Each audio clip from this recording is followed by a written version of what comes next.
City, and now he's in Houston, and I'm here. And Stephen A., I pray you got some Swedish fish somewhere between New York City and Houston to give yourself a little bit of energy, man. Nestle's Crunch and Bunch. Nestle's Crunch and Bunch, Scott. Nestle's Crunch and Bunch. That's what I jumped on.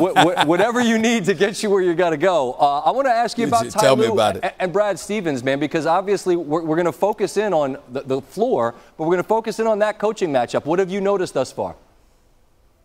Well, first of all, when you look at Brad Stevens, you're seeing one of the top two coaches in all of basketball. We've literally gotten to the point where we're talking about him in the same breath that we talked about Greg Popovich of the San Antonio Spurs. And he's devoid of a championship, obviously, but you see the way this team is connected. You see the adjustments that he makes. More importantly, you see his own players calling him a genius and going all out and giving max effort, and you're oblivious or indifferent to the changes and the adjustments that he feels to need to make when it compromises their playing time or whatever. That speaks to his greatness as a coach. I respect the hell out of Ty Lue. I think Ty Lue is a champion. He knows what he's doing, and it's pretty difficult to judge him besides that point. You have to look at the Cleveland Cavaliers, and while you're tempted to hold him accountable, a coach, when you know what you're doing schematically and you're tried and proven in that regard, it gets to a point, Scott, where you have to look at guys' effort. You saw this game in the second half. Where the hell was Cleveland's effort? It was non-existent. It was nowhere to be found. It was an embarrassing effort in the third quarter.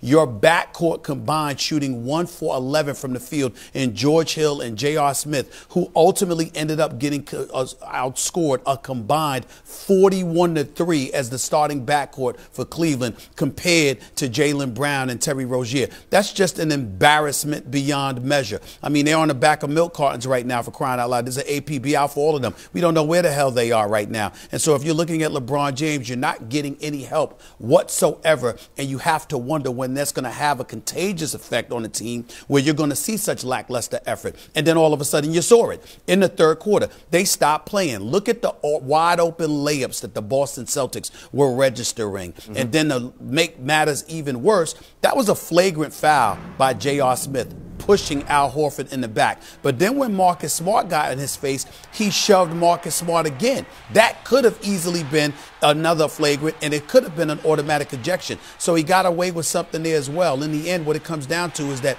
they looked lethargic. They looked indifferent. They literally looked like they quit.